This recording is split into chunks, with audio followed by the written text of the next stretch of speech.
हम लोग शुरुआत करते हैं ट्रायंगल का। सर्किल में हमने कंप्लीट थ्योरी कराने के बाद कंप्लीट जितनी सॉल्यूशन हो सकती है सारे के सारे सवाल का हम लोग सॉल्यूशन कर लिए। और आज से हम लोग शुरुआत कर रहे हैं ट्रायंगल का।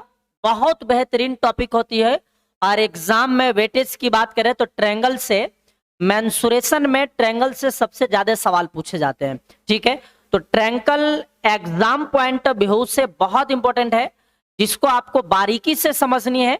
पहले थ्योरी कंप्लीट कर लेते हैं, उसके बाद सवाल पर आएंगे और सारे सवाल के सॉल्यूशन भी हम लोग इजीली कर पा रहे होंगे। ठीक है भाई, तो आइए शुरुआत करते हैं ट्रायंगल को। यदि सपोज करिए त्रिभुज कि त्रिभुज एबीसी एक ट्रायंगल है जिसमें शीर्ष बिंदु ए, शीर्ष बिंदु बी और शीर्ष बिंदु सी है। शीर्ष बिंदु ए, शीर्ष बिंदु बी और शीर्ष बिंदु सी को हम लोग कैपिटल लेटर से रिप्रेजेंट करते हैं। ठीक है भाई, और ए के सामने वाले साइड के लंबाई को स्मॉल ए कहते हैं और बी के सामने वाले साइड को स्मॉल बी कहते हैं और सी के सामने वाले साइड को स्मॉल सी कहते हैं। ठीक है, मेंसुरेशन में हमें एरिया और परिमाप के बारे में, यहाँ ट्रायंगल के बारे में पढ़नी है। जब ज्योमेट्री पर आएंगे तो वहां पर हम लोग एंगल से रिलेटेड सवाल को कर रहे होंगे, मतलब ट्रायंगल मेंसुरेशन में भी पढ़नी है और ट्रायंगल ज्योमेट्री में भी पढ़नी है। तो अभी हम लोग मेंसुरेशन की बात करेंगे कि एबीसी एक त्रिभुज है जिसकी तीन भुजाएं स्मॉल ए, स्मॉल बी और स्मॉल सी है। उस त्रिभुज का यदि नाम दिया जाता है तो ऐसा त्रिभुज जिसकी तीनों भुजाएं बराबर होती है वो कहलाती है विषम बाहु त्रिभुज। विषम बाहु त्रिभुज बाबू। तो अभी हम लोग कॉमन त्रिभुज लेकर चल रहे हैं। तो कॉमन त्रिभुज में यदि एरिया के परिमाप की बात करते हैं, पैरीमीटर, तो किसी भी फिगर का जो परिमाप होता है उस सभी साइडों का योग परिमाप कहलाता है। तो यहां पर चूंकि ट्रायंगल है, तीन साइड है, तो तीनों साइड का योगफल ही परिमाप होगा, यानी परिमाप a प्लस बी प्लस सी। एकदम बेसिक से लेके चल रहे हैं, हड़बड़ाना नहीं है। यदि परिमाप a प्लस बी प्लस सी है तो अर्ध परिमाप कितना होगा, तो तीनों भुजाओं का योग बाई 2, यानी a plus b plus c by 2 करते हैं तो हम लोग अर्ध परिमाप फाइंड आउट कर लेते हैं, यानी परिमाप का आधा। परिमाप के आधा क्यों जरूरत पड़ेगा, तो हीरोज फार्मूला जब अप्लाई करेंगे तो वहां पर जरूरत पड़ेगा। हीरोज फार्मूला से हम लोग एरिया निकालते हैं और एरिया बराबर होता है S into S minus A into, यहां पर थोड़ा सा हम करेक्शन करके लिख दें, पीडीएफ में गड़बड़ हुई है, S into S minus A into S minus B into S minus C. ठीक है भाई, यानी पहले हम लोग अर्ध परिमाप को निकाल पाएंगे और उस अर्ध परिमाप से S into S minus A, S minus B, S minus C से हम लोग एरिया को फाइंड आउट कर रहे होंगे। तब जब एक त्रिभुज की तीन अलग अलग लंबाई के भुजाएं मालूम हो तब बाबू। ठीक है, लेकिन ऐसी त्रिभुज जिसका बेस और हाइट मालूम हो, ऐसा त्रिभुज जिसका बेस और हाइट मालूम हो, जैसे हम आपको समझा पाए यहां से कि एक त्रिभुज है पी क्यू आर, एक त्रिभुज है पी क्यू आर जिसकी ये हमारा क्यू आर बेस है और पी एम एक हाइट है भाई, पी एम हाइट है, ऊंचाई h। ऐसा त्रिभुज जिसका बेस मालूम हो और हाइट मालूम हो, उस त्रिभुज का जो एरिया होगा वो होगा हाफ इंटू आधार गुने ऊंचाई, बेस इंटू हाइट। ठीक है, लेकिन कोई ऐसा त्रिभुज रहता हो, जैसे सपोज करिए कि यहां त्रिभुज पी क्यू आर है जिसकी दो भुजाएं मालूम है, मान के चलिए ए और बी, तीसरी भुजा मालूम नहीं, तो दो भुजाएं मालूम है और उसके बीच का कोण मालूम है, मानकर चलिए थीटा। तो ऐसा त्रिभुज जिसकी दो भुजाएं मालूम और बीच का कोण मालूम हो, तो उस त्रिभुज का एरिया होगा half into a b sine theta, a b sine theta. तो एक त्रिभुज की एरिया निकालने के लिए बेसिकली हम लोग तीन फार्मूला को अप्लाई करेंगे। एक हीरोज फार्मूला, दूसरा half into base into height और तीसरा half a b sine theta. तीन तरीके से अप्लाई करेंगे।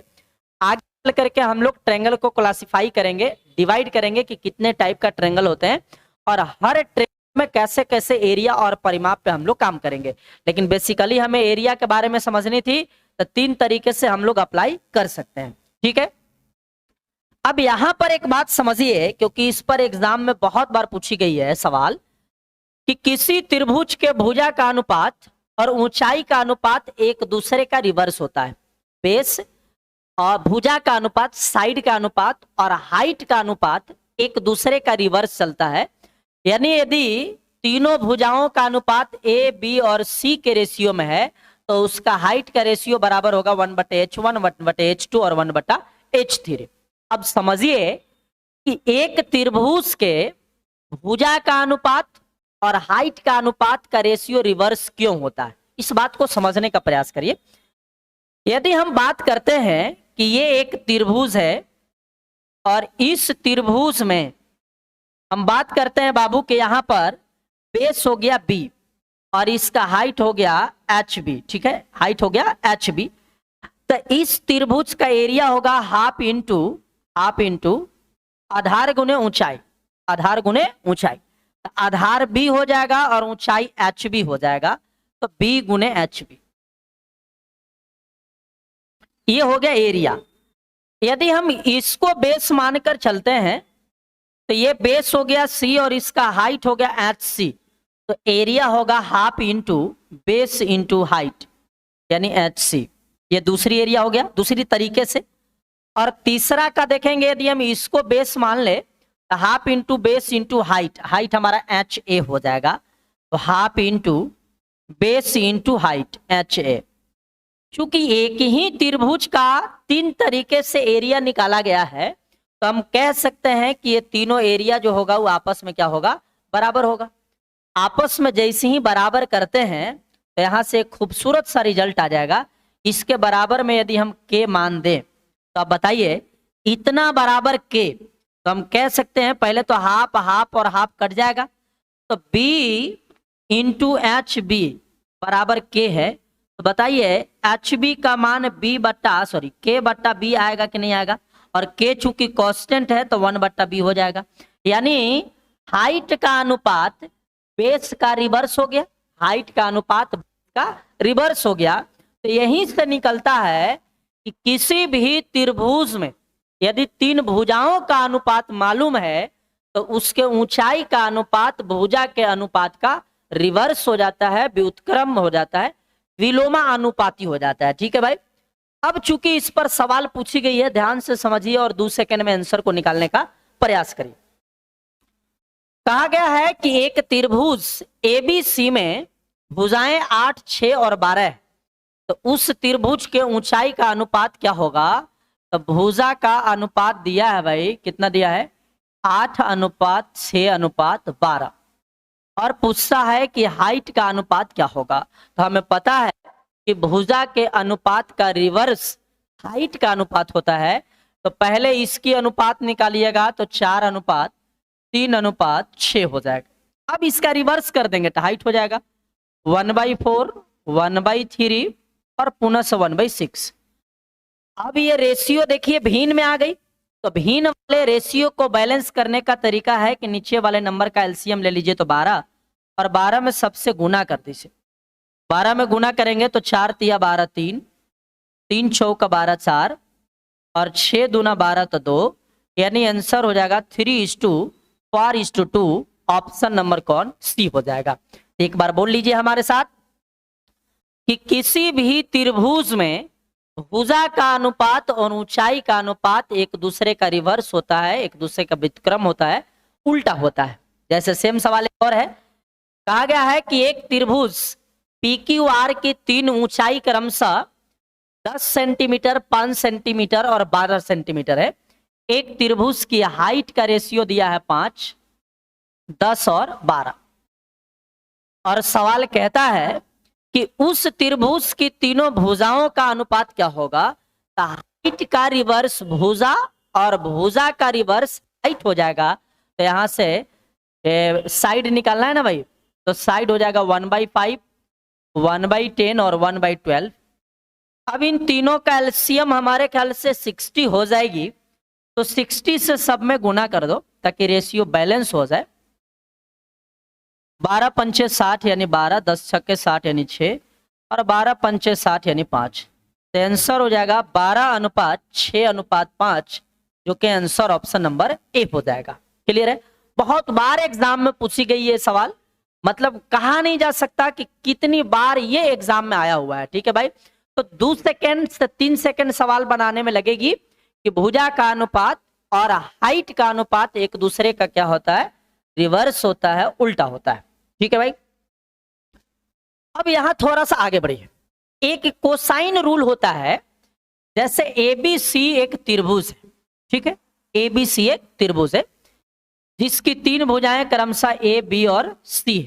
ठीक है भाई, कोसाइन रूल क्या कहता है कि एक त्रिभुज की यदि 2 भुजाएं मालूम हो और उसके बीच का कोण मालूम हो, जैसे 2 भुजा मालूम है सी और ए और उसके बीच का कोण मालूम है ये बी, ये वाला कोण बी डिग्री है। तो 2 भुजा मालूम और उसके बीच का कोण मालूम हो तो तीसरा भुजा निकालने का फार्मूला होगा cos b। यदि हम लोग b लेकर चलते हैं तो cos b बराबर होगा a² + c² - b² बट्टा 2ac। हम याद करने का सिंपल तरीका आपको बताते हैं। जिस कोण को लेकर आप बढ़ते हैं, जिस कोण को लेकर आप बढ़ते हैं उसके सामने वाला जो साइड रहता है वो घटता है और बाकी दोनों भुजा स्क्वायर होके जुटेगा। ठीक है, तो ये दोनों स्क्वायर होके जुटेगा और ये वाला घटेगा, तो c², देखिए a² + c² - b² बट्टा में जो दोनों जोड़े हैं उसी को गुना करके बट्टा में कर दीजिए दुगुना, है ना। 2 × जो दोनों जोड़े हैं उसी को बट्टा में। ठीक है, यहां देखिए यदि cos a लेकर बढ़ेंगे तो इसके सामने वाला साइड जो है वो घटेगा, यानी a घटेगा और बाकी दोनों भुजा स्क्वायर होके जुटेगा, तो b² + c² माइनस में a² बट्टा में 2 × जो दोनों जोड़े हैं उसी को गुना करके बट्टा में, तो हो जाएगा b × c। और यदि cos c लेकर चलते हैं तो c घटेगा, a और b जुटेगा, तो a² + b² - c² और बट्टा में हो जाएगा 2 × जो दोनों जोड़ रहे हैं उसी को गुना करके बट्टा में।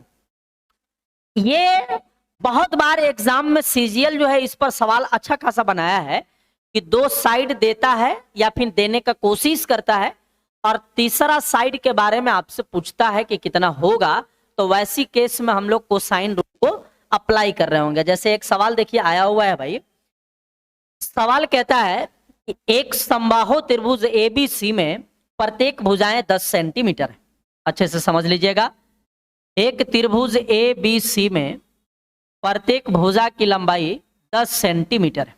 ठीक है, और कहता है कि यदि शीर्ष बिंदु ए से भुजा बीसी पर खींची गई एक रेखा एडी बीसी को 1/3 में बांटता है, 1/3 में बांटता है। ध्यान से सुनिए, शीर्ष बिंदु ए से बीसी पर एक रेखा एडी खींचा गया है जो इस पूरे बेस को 1/3 में बांटता है, यानी पूरा बेस 10 है तो दिस कॉल्ड 10/3, 10/3 हो जाएगा।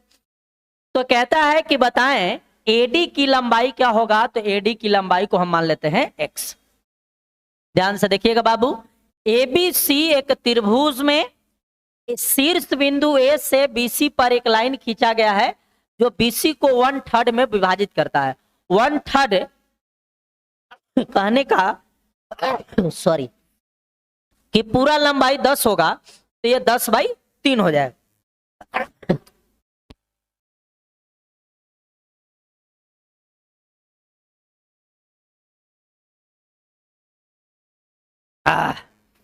पता नहीं कौन नाम ले रहे हैं, और नाम भी ले रहे हैं तो एकदम धीरे धीरे नहीं ले रहे हैं, गर्दा में नाम ले रहे हैं, हालत खराब हो गई। कोई बात नहीं, सुनो तो भाई साहब, यदि हम इस त्रिभुज ए बी सी को न देख करके त्रिभुज ए बी डी को देखते हैं,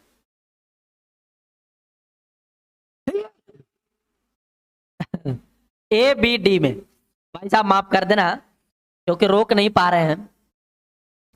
इस त्रिभुज को आप गौर से देखिए। अच्छा, त्रिभुज समबाहु है, ये कोण 60 डिग्री तो होगा ही होगा। तो देखिए ध्यान से, 2 भुजा 10 और एक 10/3 है, तीसरा भुजा हमको निकालना है, तो यहां पर लगाएंगे cosine rule cos b। cos b, तो कॉस बी यदि लिख रहे हैं तो इसके सामने वाला घटेगा, बाकी दोनों भुजा जुटेगा। यानी हम लिख सकते हैं a b square plus b d square minus a d square बट्टा में 2 इंटू जो दोनों जोड़े हैं उसी को गुना करके बट्टा में, तो ए बी गुने बी डी।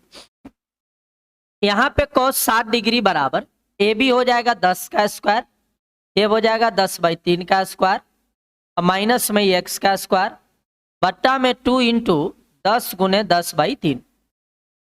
अब बताना जरा सा, cos 60 डिग्री का मान होता है 1/2 बराबर, ये 100 है, 100/9 है, तो 900 में 100 जोड़ेंगे तो 1000/9 माइनस x स्क्वायर बट्टा में, अब यहां से देखेंगे तो 200/3 हो जाएगा, और 2 से ही कटेगा तो 100 आ जाएगा।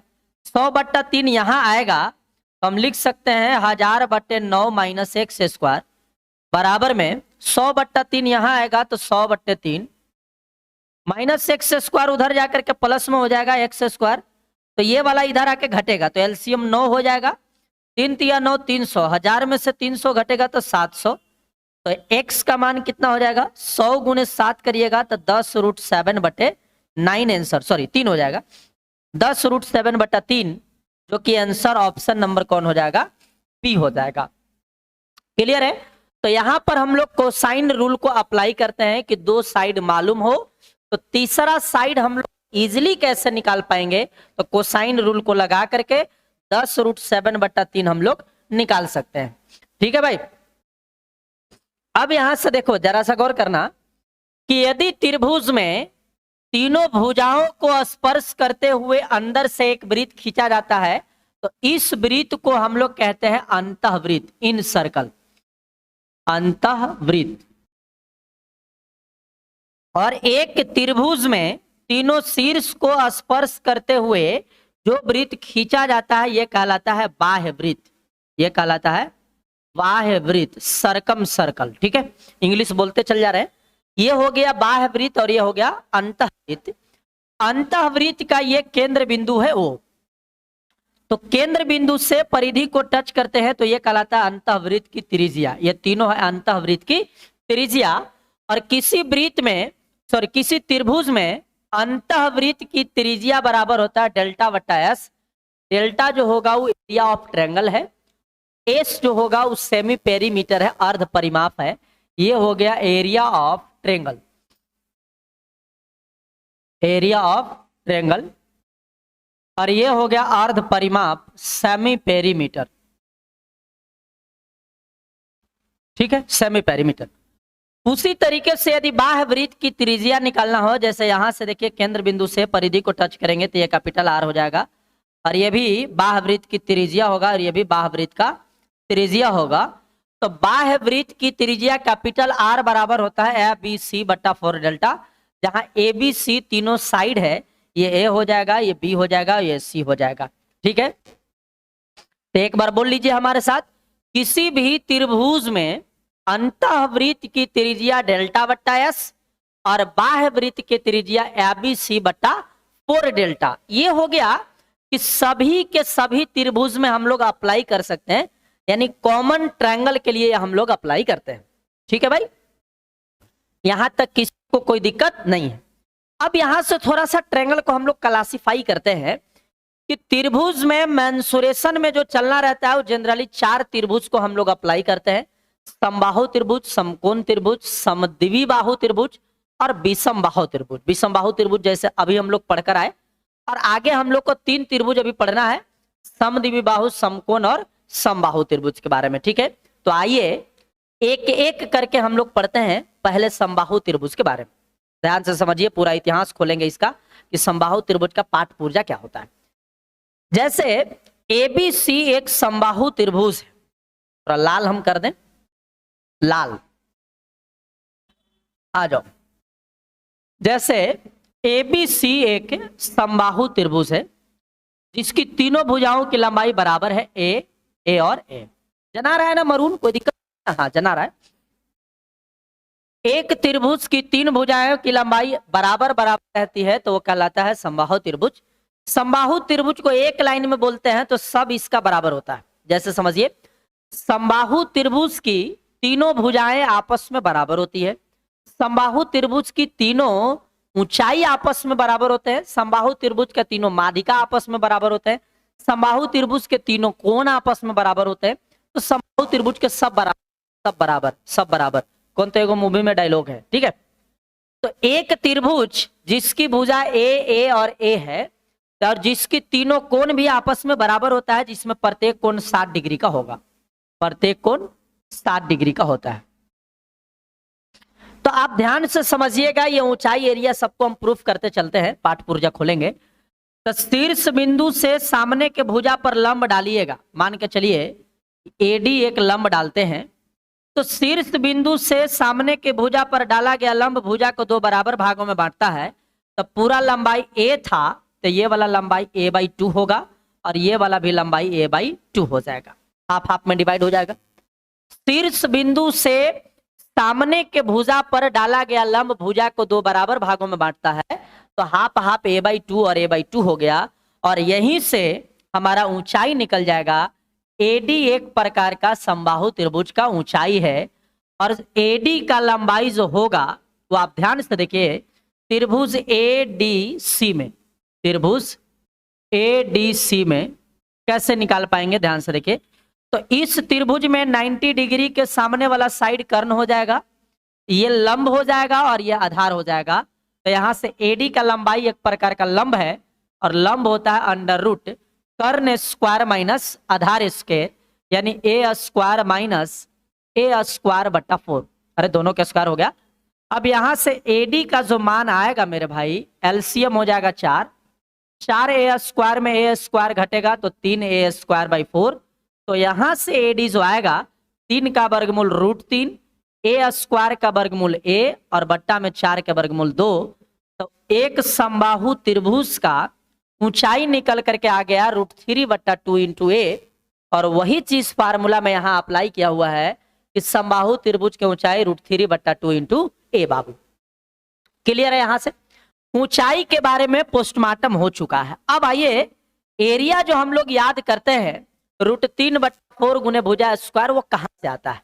यहीं से आता है ना, यहीं से निकलेगी हर चीज का रास्ता। बस आप देखते रहिए। किसी भी त्रिभुज का एरिया डिपेंड करता है half into base into height. तो इस त्रिभुज ए बी सी का एरिया हो जाएगा हाफ इंटू बेस और इंटू हाइट। तो ये पूरा हो जाएगा बेस, तो बेस हो जाएगा हमारा बी सी और हाइट हो जाएगा कोची एडी, हाइट हो जाएगा एडी, बेस इंटू हाइट। ठीक है भाई। तो यहां से यदि हम अप्लाई करते हैं तो हाफ इंटू बेस, बेस का मान ए है और एडी का मान हम लोग निकाले हैं √3 बट्टा 2 इंटू ए। इसी को जब आप कैलकुलेट करते हैं तो √3 और बट्टा 2 दूना 4 और ए गुने ए स्क्वायर। तो समबाहु त्रिभुज का एरिया जो होगा √3 बट्टा 4 गुने भुजा स्क्वायर, यहीं से निकल जाता है जो हम लोग बचपन से रटते आ रहे हैं। ठीक है भाई। तो यहां से हमने जान पाया कि एक समबाहु त्रिभुज का ऊंचाई कैसे √3 बट्टा 2 इंटू ए होता है और एक समबाहु त्रिभुज का एरिया √3 बट्टा 4 गुने भुजा स्क्वायर क्यों होता है, कैसे होता है, हम लोग जान पाए इजी ढंग से।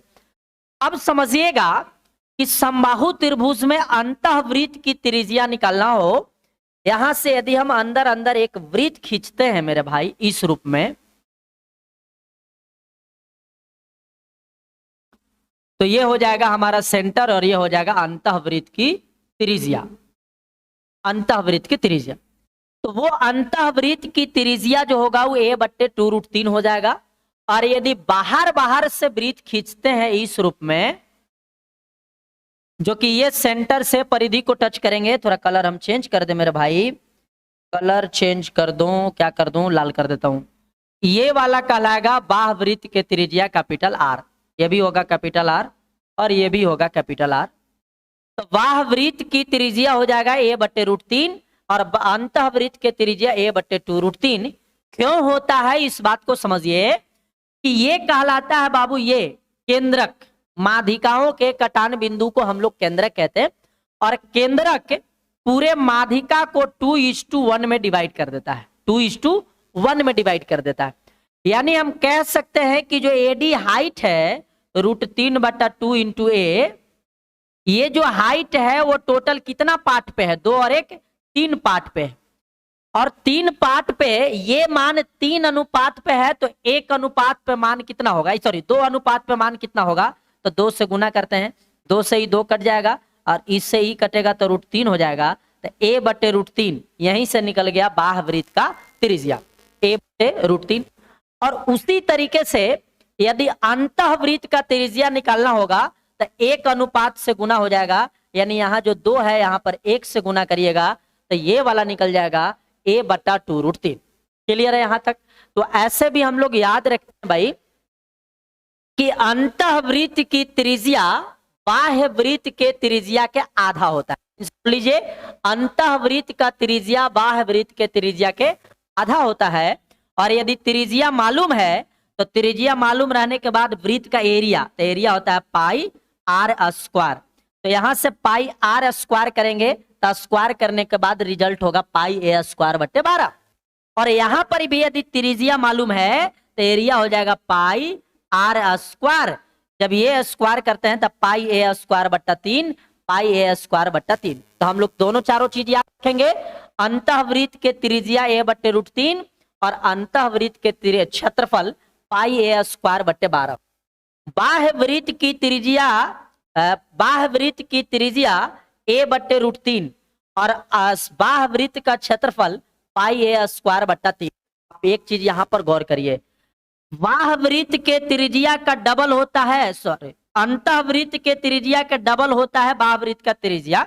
उसी तरीके से बाह्यवृत्त का जो क्षेत्रफल है वो अंतःवृत्त के क्षेत्रफल के कई गुना है, 4 गुना है। जब इसमें 4 गुना करेंगे तो ये वाला देखिए ना आ जाएगा ना, यानी कहने का मतलब बाह्यवृत्त का क्षेत्रफल अंतःवृत्त के क्षेत्रफल के कई गुना, 4 गुना के बराबर होता है। वही रिलेशन आपको यहाँ लिखा हुआ है, आप ध्यान से देख लीजिए बाबू। यहाँ पर 1/2 कर लीजिए, ठीक है 1/2, और यहाँ पर 1/4 कर लीजिए, है ना। ध्यान से देखिए, अंतःवृत्त की त्रिज्या बाह्यवृत्त के त्रिज्या का आधा, देखिए यहाँ से बाह्यवृत्त के त्रिज्या अंतः का 2 गुना और बाह्यवृत्त का क्षेत्रफल, बाह्यवृत्त का क्षेत्रफल अंतःवृत्त के क्षेत्रफल के कई गुना, 4 गुना। ऊपर 1 तो नीचे कितना, 4 हो जाएगा, ठीक है। यहां से थोड़ा सा एक बात समबाहु के बारे में समझने का प्रयास करिए कि समबाहु त्रिभुज में यदि बाहर बाहर वृत्त खींचते हैं तो यह बाह्यवृत्त कहलाता है, अंदर अंदर वृत्त खींचते हैं तो यह अंतःवृत्त कहलाता है, और यह हो जाता है अंतःवृत्त का केंद्र बिंदु, अंतःवृत्त का केंद्र बिंदु। और यही हो जाता है बाह्यवृत्त का केंद्र बिंदु भी, यानी अंतःवृत्त का भी केंद्र बिंदु और बाह्यवृत्त का भी केंद्र बिंदु।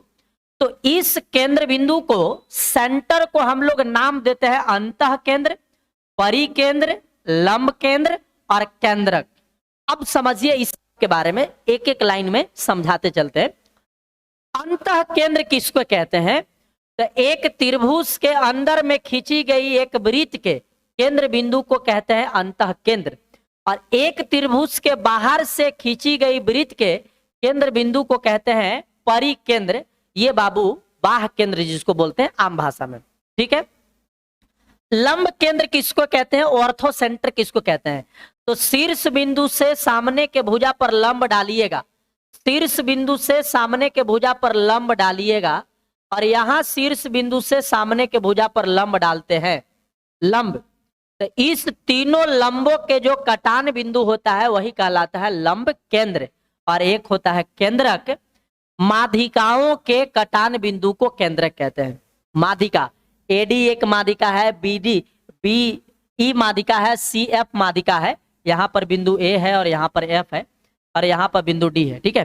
तो AD, B और CF तीनों माध्यिका है, और माध्यिका के जो कट पॉइंट है, कटान बिंदु है, उसको हम लोग कहते हैं केंद्रक, और केंद्रक माध्यिका को बांटता है 2:1 में। बोल लीजिए मेरे साथ, केंद्रक माध्यिका को हमेशा डिवाइड करेगा 2:1 में बाबू। यानी कहने का मतलब यह हुआ कि यदि त्रिभुज समबाहु है, यदि त्रिभुज समबाहु है तो उसका केंद्रक, परिकेंद्र, अंतः केंद्र और लंब केंद्र सब एक ही पॉइंट होता है, एक ही बिंदु होता है, ठीक है। उसी तरीके से एडी जो लाइन है एक प्रकार का माध्यिका है, ध्यान से देखिए, एडी एक प्रकार का क्या है, माध्यिका है। इसी एडी को हम लोग बोलते हैं बाबू लंब द्विभाजक। लंब द्विभाजक मतलब यहां लंब पर आएगा, 90 डिग्री पर आएगा और समान दो भागों में डिवाइड भी करेगा, लंब द्विभाजक। उसी को हम लोग हाइट भी बोलते हैं। यही हमारा समबाहु त्रिभुज का हाइट भी है और यही हमारा कोण द्विभाजक भी है, यानी इस कोण को दो भागों में डिवाइड करके भी हुआ आया है। ठीक है, तो उस एडी को माध्यिका कहिए, हाइट कहिए, लंब द्विभाजक कहिए या कोण सम द्विभाजक कहिए, सब का नाम एडी ही होगा। कब? जब समबाहु त्रिभुज इक्वल ट्रायंगल रहेगा तब बाबू। क्लियर है? यहां तक कोई दिक्कत तो नहीं है। यहां पर एक बात समझिए, बहुत खूबसूरत रिजल्ट आएगा यहां पे, बहुत बार एग्जाम में आया, अनंत बार।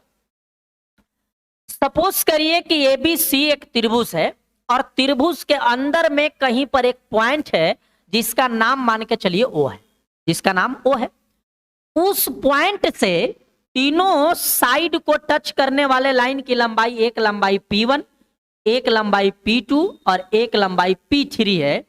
वैसी केस में एक भुजा का जो मान होगा वो होगा 2/√3 into P1 plus P2 plus P3। लेकिन इसका पोस्टमार्टम करिए कि ये आता कहां से, समझिएगा ध्यान से, हम समझाने का प्रयास आपको करते हैं जितनी बेहतर ढंग से हो सकता है। भाई देखो, क्या करो कि इस लाइन को आप मिला दो।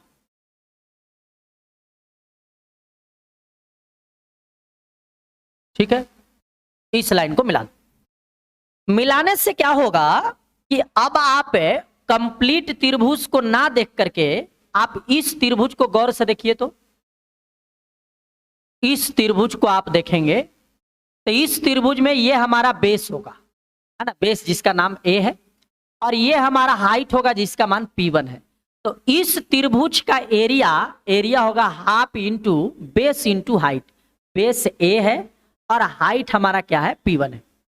ये हो गया इस त्रिभुज का एरिया। उसी तरीके से क्या करिए कि अब आप इस त्रिभुज को गौर से देखिएगा। हम थोड़ा सा मोटा कर देते हैं भाई, इस त्रिभुज को गौर से देखो, मोटका को। तो इस त्रिभुज को जब आप गौर से देखेंगे तो आप कहेंगे कि ये हमारा आधार है और ये हमारा ऊंचाई है। तो इसका एरिया होगा हाफ इंटू आधार गुने ऊंचाई। आधार हमारा ए है और ऊंचाई क्या है, P2। ये दूसरा एरिया हो गया। और ये जो बच गया हमारे पास ये वाला पार्ट इस त्रिभुज का, तो इस त्रिभुज का एरिया क्या होगा, तो इस त्रिभुज का भी एरिया होगा half into base into height, यानी half into base into height. Base A है और हाइट आपका P3। ये त्रिभुज की एरिया है। तीनों त्रिभुज के एरिया को जोड़ देंगे तो आ जाएगा कंप्लीट समबाहु त्रिभुज का एरिया। और कंप्लीट समबाहु त्रिभुज का एरिया होता है √3/4 गुने भुजा स्क्वायर। छोटे छोटे तीनों त्रिभुज के एरिया को जोड़िएगा, जोड़ने पर एक कंप्लीट इक्विलैटरल ट्रायंगल बनेगा और उस ट्रायंगल का एरिया होगा √3/4 गुने भुजा स्क्वायर। यहां से हाफ और ए को कॉमन ले लो तो अंदर में बचेगा P1 P2 और प्लस में बचेगा P3। यहां पर हमारे पास है √3/4 गुने भुजा स्क्वायर। एक ए से एक ए कट जाएगा और यहां से ये वाला कट जाएगा 2। तो ये क्रॉस मल्टीप्लाई जब होगा तो √3a बराबर हो जाएगा 2 into P1 plus P2 plus P3। यहां से √3 जब नीचे आएगा तो एक भुजा का मान 2/√3 into P1 plus P2 plus P3। ठीक है, तो यही चीज हम लोग यहां पर रट करके चल रहे थे कि एक त्रिभुज के अंदर किसी बिंदु से तीनों भुजाओं का लंबाई P1 P2 और P3 हो तो वैसी केस में भुजा का मान, साइड का मान 2/√3 into P1 plus P2 plus P3 हो जाएगा। ठीक है, अब ये सवाल देखिए एग्जाम में दिया हुआ है, कहता है कि उस समबाहु त्रिभुज का क्षेत्रफल ज्ञात करिए जिसमें किसी बिंदु से 3 लंब क्रम से इतना इतना और इतना है। सवाल सेम है। एक त्रिभुज है ABC और किसी बिंदु से 3 लंब क्रमशः दिया हुआ है, एक लंब, दूसरा लंब और तीसरा लंब का लंबाई दिया है √3, 2√3 और एक और कितना है मेरे भाई 5√3। तो कहता है कि इस त्रिभुज का एरिया क्या होगा। तो उस त्रिभुज का एरिया तो हम लोग बाद में सोचेंगे, पहले ये सोचिए कि त्रिभुज की भुजा कितना होगा। त्रिभुज का भुजा का अभी अभी एक फार्मूला बताए थे हम आपको, 2/√3 into P1 plus P2 plus P3, तो √3 प्लस 5√3 और प्लस 2√3 जोड़ेंगे तो आ जाएगा 2 और 5 7 और 1 8√3, यानी एक साइड का मान 2/√3 इंटू 5√3 और 2√3 जोड़िएगा तो 7 और 1 8√3 हो जाएगा, और इससे ही कट जाएगा तो साइड का मान 8 दूना 16। तो इस त्रिभुज का साइड 16 आ गया, उस त्रिभुज का साइड 16 आ गया।